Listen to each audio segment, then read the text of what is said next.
All right, hi, it's Brian. I'm going to show you today some functionality in StatPowers for doing multiple regression. So I'm going to pull in this data that I have actually in Excel. It's a decent data set for multiple regression. We've got for a bunch of kids, we've got the birth month, the birth year, 1988, 1987, the month, and I've added this column for year month, which basically adds to the year the proportion of the year based on the month. That's going to be a more useful variable for a regression. This is the length of, so what we have the length of the foot and the width of the foot, whether they're a boy or a girl, whether they which of their foot is bigger and which of their hands is dominant. So 0 is encoding male and left for, and 1 would be female, and 1 would be right foot and right hand. Okay, now I'm going to copy this data into StatPowers, just these columns, and oops, I'm going to copy that. And I'll show you in StatPowers when you paste in your data this is going to be in the multiple regression page. It's going to put it into columns, but if you have to set the number of independent variables equal to the number of columns, because that way this will be matched up. Right at the moment we have 5 independent variables. You can see now it's all matched up, and we want to label these columns. We have year, month, we had the length, that was foot length, we had the width, we had sex or gender, whatever I had there. I don't know, what was it called in the data set? It was sex, bigger foot, and finally dominant hand. So here's all my data is in, the variables are labeled. I'm going to click calculate now because I think that it needs to just kind of get things jump started by clicking that.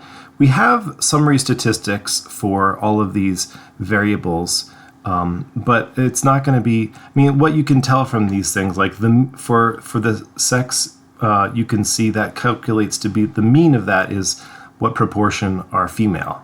So roughly half. And it looks like the bigger foot is roughly about half of them, and it's about, in this data set, it's about 80% are right-handed. And you can get some other data from, or statistics from that, but that's not really what we're looking at here. We can run scatter plots to see the correlation between various variables. So let's say I wanted to see if, now it's going to be hard because there's 0, 1 variables, but let's see if the bigger foot and the dominant hand are correlated, and it's impossible to tell from a scatter plot like this. Should have thought so. Let's see how length and width are correlated. Okay, you can see in that scatter plot the width of the foot and the length of the foot are correlated. And let's see the year and the length. So this is kind of saying, like, seeing how correlated the age of the kid is with the length of the foot, and there seems to be no correlation. Okay, so let's move on to the regression options. So here we have, okay, we can set the confidence level that a regression is going to be using and set the response variable. This is the most important thing you got to do. So we want to, let's try to predict the width of the foot based on all of the other factors. So we set the response variable, and then this should get updated. If anything is a dummy variable, it's going to be, that's a factor, that's a discrete factor. So sex, bigger foot, and dominant hand are. I'm going to check these boxes and to indicate that yes, those are all dummy variables. Now you can select additional transformations of these covariates, but I'm not doing that at the moment. You can also set a transformation on your response variable to do a log transformation or not. I'm not going to do that. But let's just move on to the regression output. This is where things get interesting. Okay, so I think I might need to click calculate now just to get things moving. Okay, so you can see what we have. I know it might seem a little cramped. The regression statistics, the first thing it tells me is my regression equation. The prediction of width is based on, and this is width in, I'm guessing that was in centimeters. That's, no, centimeters, certainly centimeters, and the length in centimeters as well.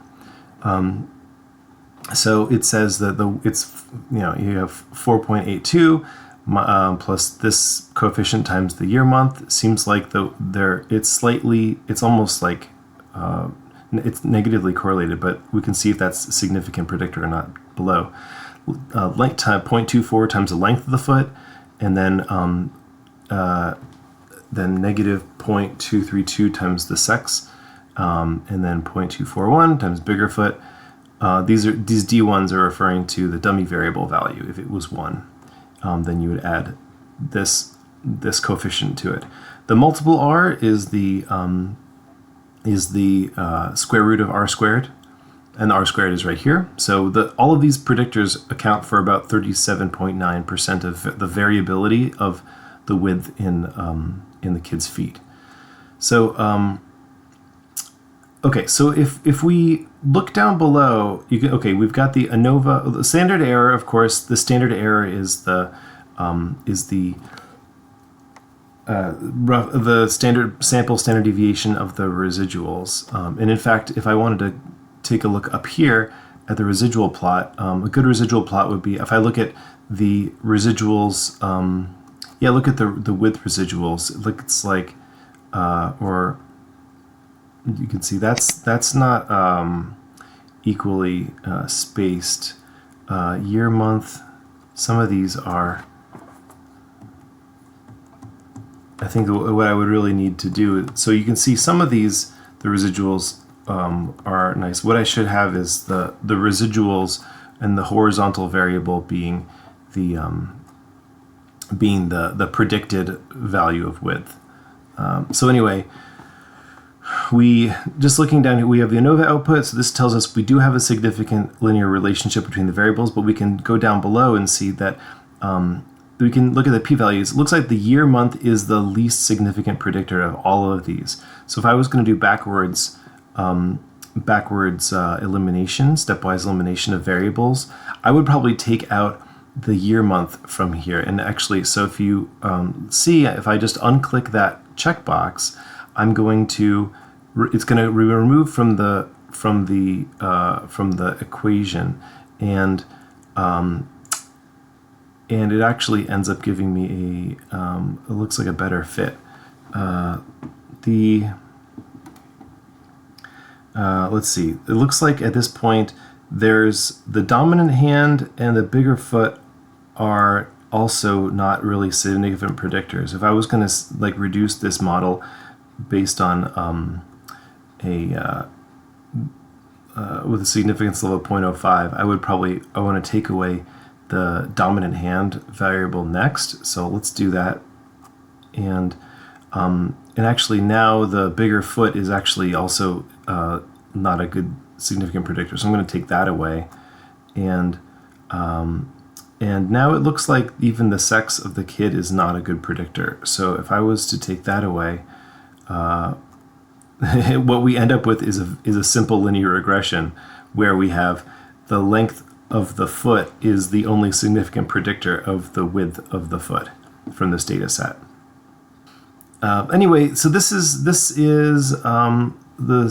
linear regression, the multiple linear regression, and this perhaps probably the most complicated part of the site, and so it could need some more testing, and so it could be a little bit buggy. Consider this is in beta version. So certainly notify me if there's any errors that you find. Yeah, that pretty much covers it. In another video, I'll go over logistic regression. Okay, that's it. Bye.